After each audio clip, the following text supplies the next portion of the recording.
Hola Ernesto. ¿Qué tal, Juan Carlos? Vamos a conversar sobre la universidad de 1973 a 1976. 1973, triunfo de Héctor J. Cámpora, bajo el lema de Cámpora al gobierno, Perón al poder. Así es.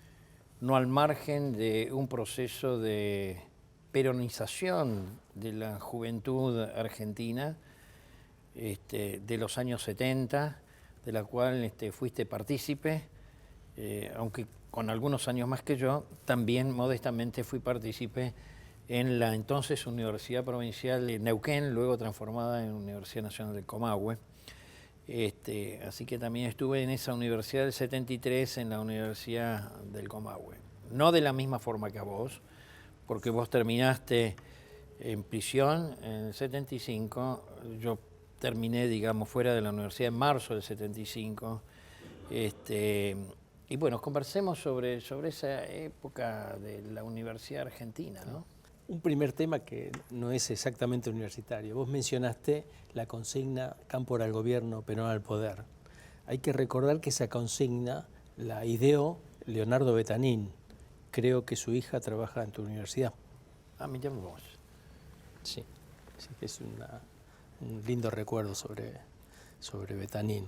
Toda la época de los 70, incluso algunos años antes, está asignada por la creencia, no solo en la Argentina, sino en una buena parte del mundo, sobre una crisis muy importante del capitalismo, ¿no? Eran los años en los cuales encontrábamos que un país sencillo, muy pobre como Vietnam, le estaba ganando militarmente a Estados Unidos. Eran los años en los que la Iglesia, a partir de lo que fue Medellín, tuvo una opción por los pobres bastante importante. Había una influencia de lo que había sido el Che Guevara con su entrega en función de una revolución también muy importante. Y en la Argentina en particular incidió muchísimo lo que fue el año 66. Hasta el año 66, bueno, esto se ve mucho en el mundo universitario, la clase media creía que vivía en democracia y los trabajadores sabían que no vivían en democracia. Había como una situación esquizofrénica. Desde el 66, bueno, la clase media empieza a sufrir la misma proscripción que había tenido el peronismo del 55. Y eso crea un clima en las universidades, en 3 años, no de manera inmediata, de lo que se llama habitualmente una nacionalización de las capas medias. O sea, los sectores medios, que son la inmensa mayoría en el mundo universitario de aquel entonces, descubren con un ritmo desigual al peronismo. Hasta entonces la izquierda estaba muy desligada del movimiento nacional, esa es la verdad, y desde desde el 66, 67 adelante, bueno, hay una confluencia. Muchos entran al peronismo con la idea de radicalizarlo, y terminan siendo más peronistas que los peronistas tradicionales, esa es la verdad. En el mundo universitario esto se ve mucho, ¿no? Si uno ve la historia de algunas agrupaciones, como es el FEN, claro, que viene de la izquierda nacional, peronización, y al final una alianza estrecha con Guardia de Hierro, es bien sintomático de lo que estoy diciendo. Este es un fenómeno que ocurre, yo te diría, en muchísimas universidades, no sé si en todas, pero en muchísimas universidades. Esto que cuento de la izquierda hacia el peronismo también ocurre desde el catolicismo hacia el peronismo. Sí, fue generalizado, ¿no? O sea, sí. Los católicos, lo que se denominaban cristianos de base, a partir del Sí. Concilio Vaticano II, el movimiento de sacerdotes del Tercer Mundo. Y yo lo viví en Neuquén, así que bueno, vos lo vivías en Buenos Aires. El integralismo de Exacto. origen católico, bueno, no sé, el gobernador actual de Córdoba viene de ahí, viste, Así todo el es. origen de los montoneros está ahí. También, desde la democracia cristiana muchas veces se van como nacionalizando o peronizando en algunos casos, y después terminan siendo grandes dirigentes del peronismo, muchos años después. Pero ese proceso yo creo que es bastante acelerado, entre el 67 y el 73, bastante acelerado. Y junto con eso, como te digo, hay una política mesiánica de Onganía, pensando que con su sola figura, con los militares, iba a disciplinar al pueblo argentino en un sentido que nadie quería, esa es la verdad. Al principio hay derrotas estudiantiles fuertes, hay que recordar acá en Buenos Aires lo que es la resistencia encabezada por el Partido Comunista a la intervención de la Universidad de Buenos Aires, que termina en una derrota estruendosa, y desde el 68 en adelante, con el surgimiento de los secretarios argentinos, hay un reverdecimiento del movimiento estudiantil. Junto con eso comienza a haber un grupo de jóvenes intelectuales que empiezan a plantear el mundo universitario de una manera distinta. Yo en el 66 todavía no estaba egresado y cuando viene el golpe hay una discusión por parte de los docentes, que es, ¿nos quedamos o renunciamos? Que expresa claramente dos concepciones de universidad. Un laburante, un trabajador no discute eso. Si viene la dictadura sigue trabajando como antes, pobrecito, no se va a ir a Estados Unidos a una universidad prestigiosa. Pero era tal todavía la confusión entre muchos profesores e investigadores de la UBA que muchos renunciaron pensando que con eso se iba a retroceder Onganía. Otros docentes ya tenían una visión un poquito diferente y dijeron, no, este es nuestro lugar de trabajo, trabajamos acá. A muchos de ellos igual después los echaron, no hubo muchas diferencias, pero eran concepciones distintas a la universidad. Y eso es recogido por algunos grupos de intelectuales, muchísimas veces más jóvenes o sin tanta experiencia, que comienzan a plantear una serie de esquemas pedagógicos, didácticos, de planes de estudios alternativos a los que existían entonces. Eso en sociología se llamó las cátedras nacionales, en arquitectura eran los talleres totales, que después fueron lo que sean las cátedras nacionales y populares. En fin, fue una reflexión ya no solo sobre la política en general, sobre la revolución en general, sino sobre el contenido mismo y el significado de la universidad. Eso, cuando adviene el triunfo del peronismo con Cámpora, es recogido, puesto que el ministro Tayana es sensible a eso, Perón mismo también es sensible, y en prácticamente todas las universidades se designan rectores interventores que adhieran a estas concepciones. Puede que haya alguna excepción, la verdad que no lo recuerdo, pero en general uno puede decir, en algunos casos se hizo reivindicaciones históricas, como en Tucumán, pusieron al viejo Dabove, exacto. Ya era muy grande, en otros lados jóvenes, no sé, Chambulerón en el litoral, ¿no? Acá también una reivindicación histórica lo pusieron de rector a Rodolfo Puigros. En otras universidades como San Luis, a Mauricio López, que venía del movimiento ecuménico. Claro. Bueno, en Salta Martínez Borelli, que era democristiano.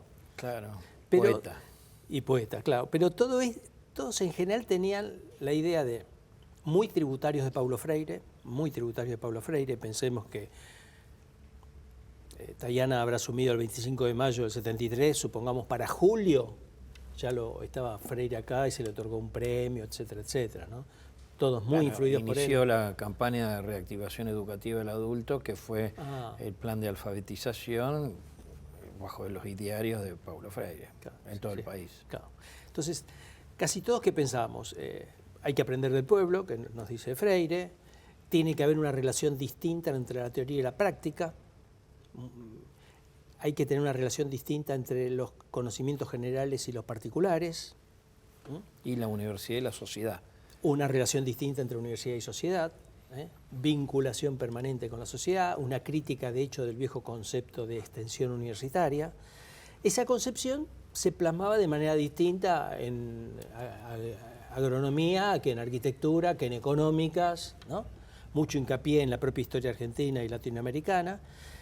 Y entonces, bueno, apenas se asumen las universidades, en muchísimas de ellas, en el caso de la UBA, que conozco más, puedo contarlo de manera mejor, en muchas de ellas se desarrollaron transformaciones de planes de estudio. En este sentido, un sentido más nacional, más popular, más centrado en el estudiante, más centrado, yo diría, en la enseñanza y no, más en el aprendizaje y no tanto en la enseñanza, más en el conocimiento práctico y no tanto teórico, más en el compromiso del estudiante y no pensar a la universidad como una isla, tratando de romper con lo que era la universidad cientificista. Warshawski influía en todos nosotros bastante, de manera también desigual, porque Warshawski viene de un conjunto de disciplinas que no era tan conocido.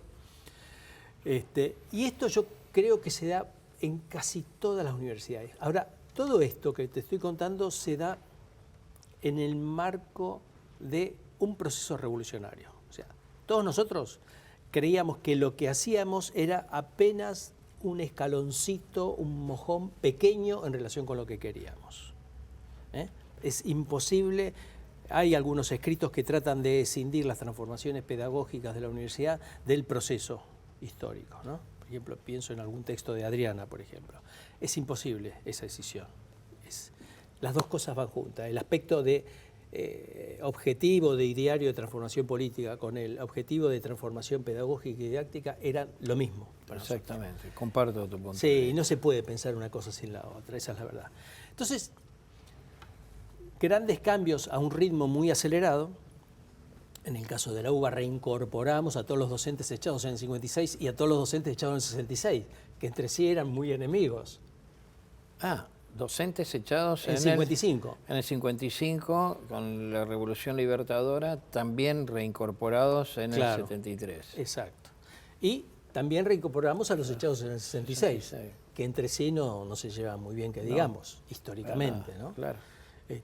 Pero era una idea de, digamos, de superar, y además de hecho algunos de ellos habían cambiado bastante. Pienso en un Rolando García, pienso en un Jorge Tayana. Claro. O sea, habían masticado aquellas experiencias históricas y las planteaban en términos distintos, ¿no? Esto después se ve mucho en la ley Tayana. Bueno, la incorporación de asignaturas, yo me acuerdo que comencé como auxiliar proceso social argentino. Entonces, le daba mucha importancia a la historia y al desarrollo de un pensamiento nacional y popular sobre nuestra propia historia, ¿no? De hecho, digamos, no casualmente, digamos, para nosotros o esa generación, Rodolfo Puiggrós es una expresión como lo fuera Arturo Jaureche, Scalabrini Ortiz, etcétera, ¿no? Te cuento una anécdota pequeña. Mucho antes, la dictadura de Onganía no tiene muchos cuadros para poner en filosofía y letras. Yo estudié sociología. Y designa dos profesores, un cura y un historiador de origen, el historiador de origen católico, Gonzalo Cárdenas, y su primera clase es sobre la guerra de la Triple Alianza. Y muchos marxistas, revolucionarios del mundo académico, no sabían que había existido. Y quedaron con los ojos así. ¿Cómo? Una guerra acá que precede a la primera que Lenin dice que es la primera guerra imperialista, que es la de Crimea. Claro. O sea, ese fue un golpe para todo ese grupito inmenso, porque de pronto se veía en los hechos el desfasaje entre una idea revolucionaria abstracta y los problemas históricos concretos de nuestros países. Esto es 1967, sí. Bueno, pero volviendo. En las universidades se hacen todas esas transformaciones pedagógicas en el marco de eso que creíamos que era un proceso revolucionario. Con mucha velocidad, porque los hechos se sucedieron con una velocidad que es... Y rápidamente todas las universidades quedamos fuera de foco. Mientras que Perón quería ir a un cierto ritmo, en las universidades y en general la juventud peronista y los montoneros querían un ritmo distinto, esa es la verdad, de ahí todos los choques. Ya muy rápidamente, una universidad que se pretendía que debía acompañar los cambios que había en el país, queda como vanguardista en relación a esos cambios. Entonces, desde determinado momento, yo te diría, desde la renuncia de Cámpora o un poquitín después, ya hay una fricción política cierta entre lo que es el gobierno nacional y las universidades. Y de ahí en más, ya estas concepciones se mantienen, pero de ahí en más ya es más situación táctica de cada una de las universidades en relación a cómo funcionaba cada gobierno provincial. Era distinto el caso de la Universidad de La Plata, teniendo determinado gobernador, a Videgain, que en Salta, por ejemplo, en donde cada vez que el gobernador de Salta venía a Buenos Aires para pedir plata o para tener relaciones con el Ministerio de Economía, el vicegobernador le echaba a todo el gabinete y designaba otro gabinete. Claro, porque estaba... No me acuerdo. Ragone. Ragone al gobernador, el vicegobernador no me acuerdo. Que era democracia cristiana. Claro, porque era totalmente enemigo del gobernador. Entonces, Bueno, como Calabró Videgain. Pero Calabró se portaba mejor acá. En cambio allá le cambiaba el gabinete, o sea, cada 3, 4 días tenía que volver Regoni y decir, no, es imposibilidad de gobierno. En una guerra casi declarada. ¿Te imaginas en ese marco? La Universidad de Salta sufría muchísimo, ¿no?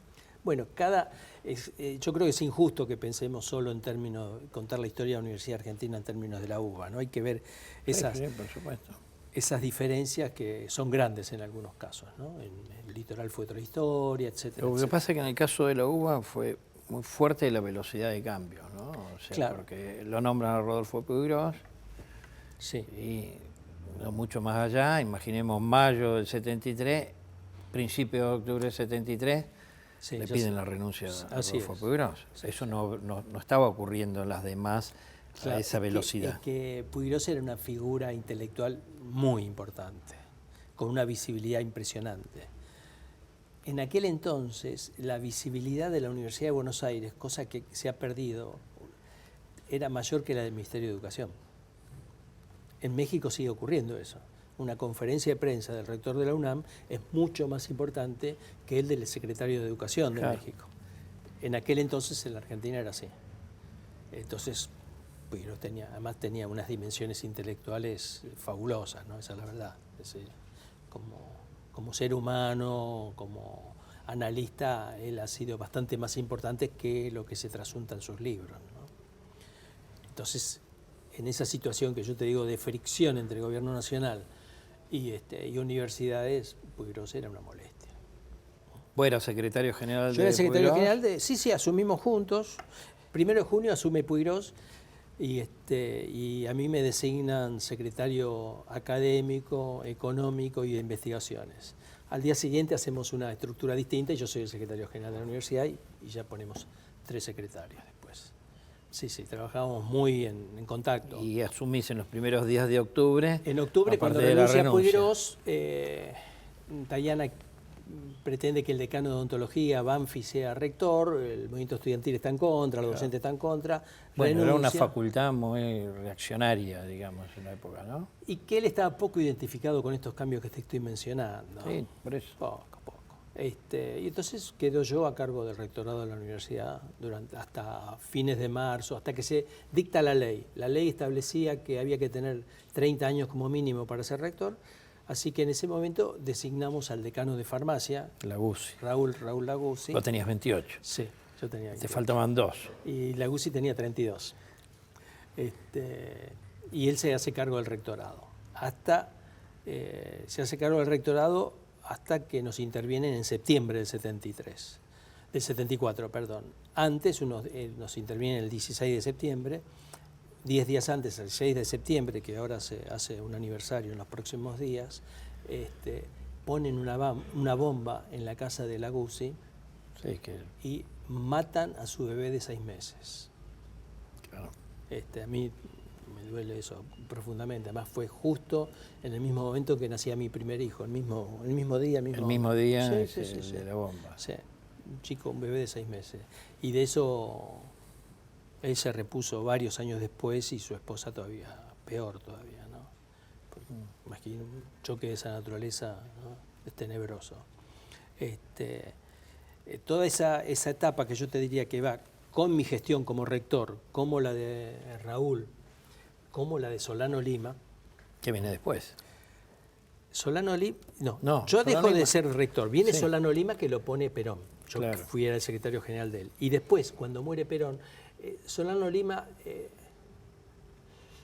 tenía una pésima relación y pensaba muy mal de Isabel, muy mal. Entonces muere Perón y ese día él renuncia. Y entonces ahí quedó Laguzzi. Esa fue la secuencia. Yo estuve en todo el periodo, ¿no? Entonces tuve oportunidad de verlo eso bien cerca. Estos cambios fueron más resistidos en algunas disciplinas que en otras. En económica no fue resistido. Por ejemplo, es muy interesante. Ya estamos hablando de septiembre. Sí, pero me refiero a los cambios estructurales en la universidad. Es muy interesante escuchar a la gente de la carrera de administración. Cómo se expresaban estos contenidos que yo decía, ¿no? Paulo Freiristas, por decirlo así, en administración. Bueno, es muy interesante escucharlos a ellos, a Oscar Reali, a Horacio Facio, que te pueden contar cómo veían ellos eso. En otros lugares fue más difícil, sobre todo derecho, ¿no? Ahí el decano nuestro tuvo muchas dificultades para hacer las transformaciones que queríamos, en los planes de estudio, en las características de los profesores. Ahora, era una corriente general, la que estaba ocurriendo en la Universidad Argentina a propósito de esos cambios, en esa mirada, digamos, revolucionaria, ¿no? En el contexto que vos mencionás. Si no se entiende el contexto histórico de la época, es inentendible lo que sucedió.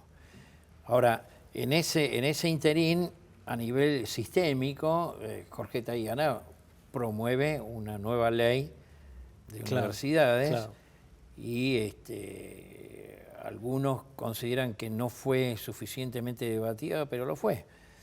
Tuvo mucho debate y, si no me equivoco, vos fuiste al Congreso. Sí, a mí me convocaron, no en diputados, sino en el Senado. No sé por qué en diputados no me convocaron. Sí, la Comisión de Educación, que ahí recuerdo que el joven senador, que tenía 31 años, el joven senador de la Rúa me hizo, pero 20 preguntas por lo menos sobre el tema. ¿Qué opinamos?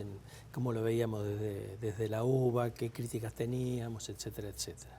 Sí, la ley Tayana fue, bueno, yo antes expresaba Rolando García y Jorge Tayana, ¿no? La ley Tayana fue un intento de superación de lo que había sido la ley Guardo en el primer peronismo, tomando cosas de lo que había sido el 55 al 66, o sea, de la tradición más reformista, y tratando de sintetizarlas en una ley. En la práctica también toma la Constitución del 49, porque la Constitución del 49 planteaba el tema de la autonomía en términos de autogobierno, contradictoriamente con lo que fue la ley Guardo. La diferencia central, a mi juicio, respecto de la ley del decreto de ley de Aramburu y del suministro del oro Maine, fue que el gobierno tripartito que promovió no incluía a los egresados, sino a los trabajadores no docentes, siguiendo, digamos, el sistema de gobierno de la Universidad Francesa. O sea, que están los docentes, los no docentes, o sea, los que llaman trabajadores administrativos de apoyo técnico, y los estudiantes. No estaban los egresados. Entonces, es un gobierno tripartito sin los egresados, y es con los trabajadores no docentes. Bueno, vos sabés que el tema de los egresados es un invento del 57, ¿no es así?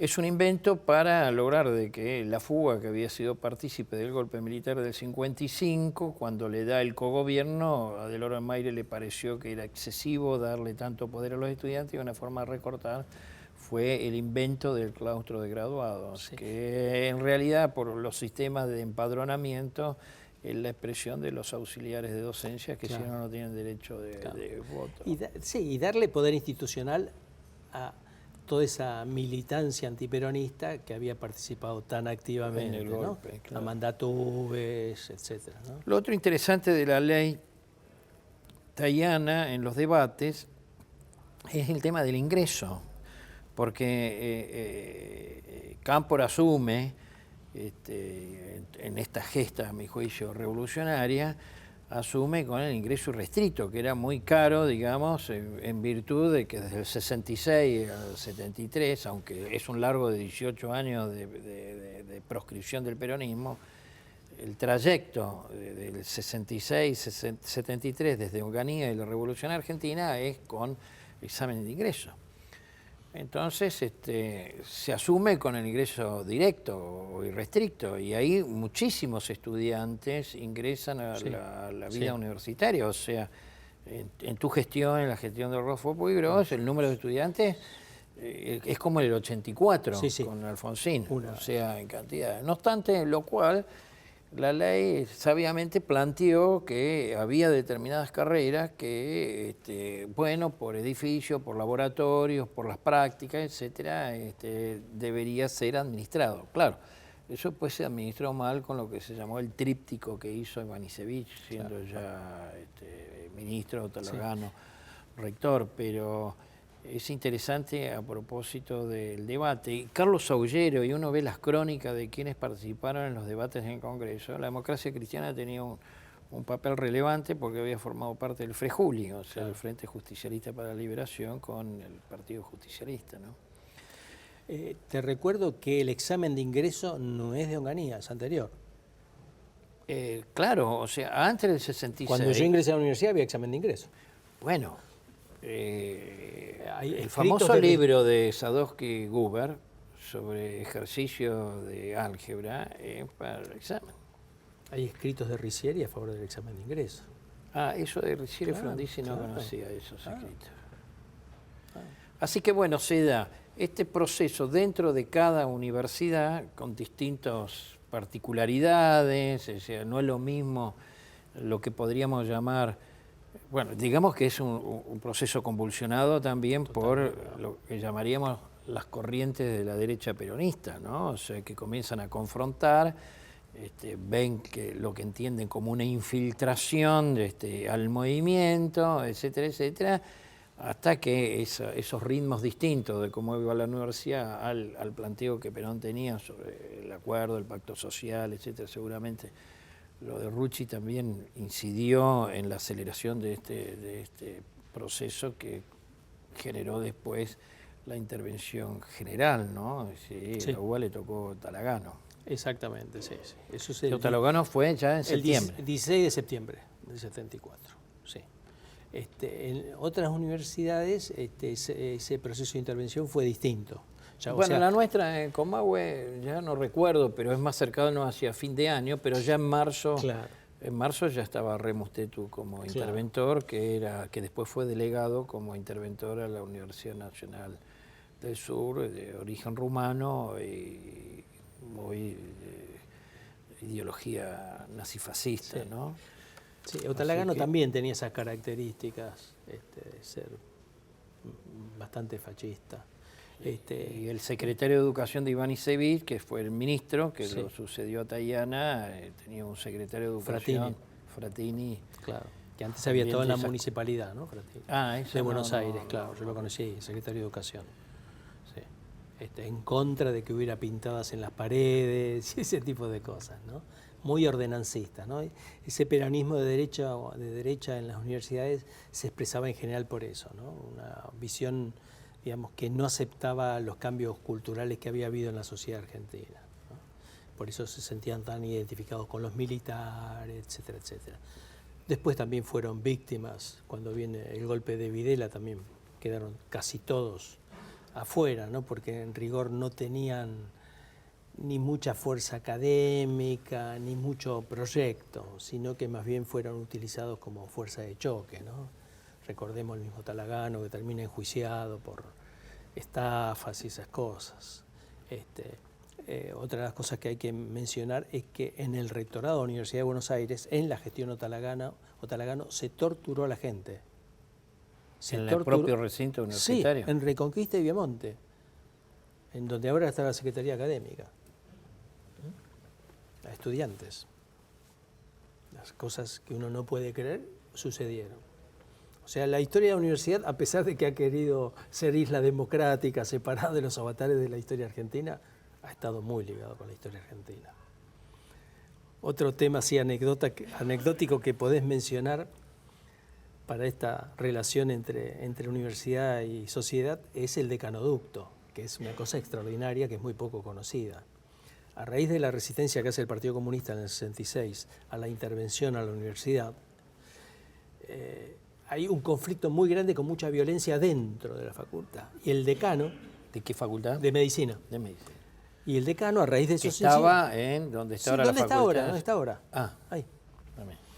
Y el decano, a raíz de esos incidentes, crea dos escapes, dos fugas, que, según me contó el decano actual, siguen existiendo. En una de ellas, detrás del escritorio de él, uno toca un botoncito, se abre la biblioteca y uno puede escaparse hacia el garage y salir por una ventana que da sobre Paraguay. Cosa increíble. Bueno, esa también ha sido nuestra universidad, ¿no? No solo, digamos, relacionada por los lados positivos de la historia argentina, sino también por los lados grotescos, ¿no? Y Talagano representaba bastante esas cosas, ¿no? Vos pensá que el decano de Filosofía y Letras que designó Talagano, que era un cura, que no me acuerdo el nombre ahora, ya te voy a decir, a raíz de que yo había estudiado ahí, hizo una exorcización de la facultad. Así que yo era como el diablo ahí. Bueno, no recuerdo el apellido de Bueno, algo similar se hizo acá en este edificio, en el Salón Blanco, de los que habían integrado las direcciones de educación de adultos de las provincias en la gestión de Frattini. ¿Ah, sí? Sí, sí, también se hizo algo similar en el periodo de Ivanišević. En comparación con esas anécdotas, que hoy se hable de grieta es un chiste, ¿no? Ernesto, bueno, y fuiste detenido en el año 75. Exactamente, sí. Y estuviste En marzo. Estuve hasta 7 años preso. 8, sí, 7 años y 8 meses. Sí. Y en Sierra Chica. No, en varias estuve, sí. Ah. Estuve primero en Devoto, después en La Plata, que fue el momento peor porque ahí mataron a varios compañeros en donde yo estaba. Después de ahí fuimos a Sierra Chica y ya después hice un periplo más individual, que fue Devoto de nuevo, Caseros Nueva y Rawson. ¿Y Jorge Tayana en qué momento estuvo? Conmigo estuvo varias veces, en Devoto, en Rawson, en Caseros no me acuerdo. Quiero mencionar que los residentes argentinos en el exterior, los exilados, desarrollaron una activa campaña por denunciando la prisión de los presos políticos, y, como por ejemplo escrito de una universidad mexicana que reclama la libertad a Jorge Tayana y Ernesto Villanueva. Sí, la verdad que los intelectuales, no solo argentinos, los intelectuales de todo el mundo se movieron muchísimo por los presos políticos. Y me contabas que, entre otros, firmaron por tu libertad. Sí, todos los libros. A ver, ¿cómo? Claro, por ejemplo, en Inglaterra había una gran amiga que se llama Diana Tusi.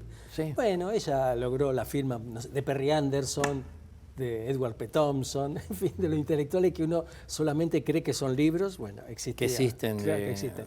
En Francia, de Foucault, por ejemplo. Tengo algunas de esas notas, de esas cartas las tengo en mi casa. ¿Sí?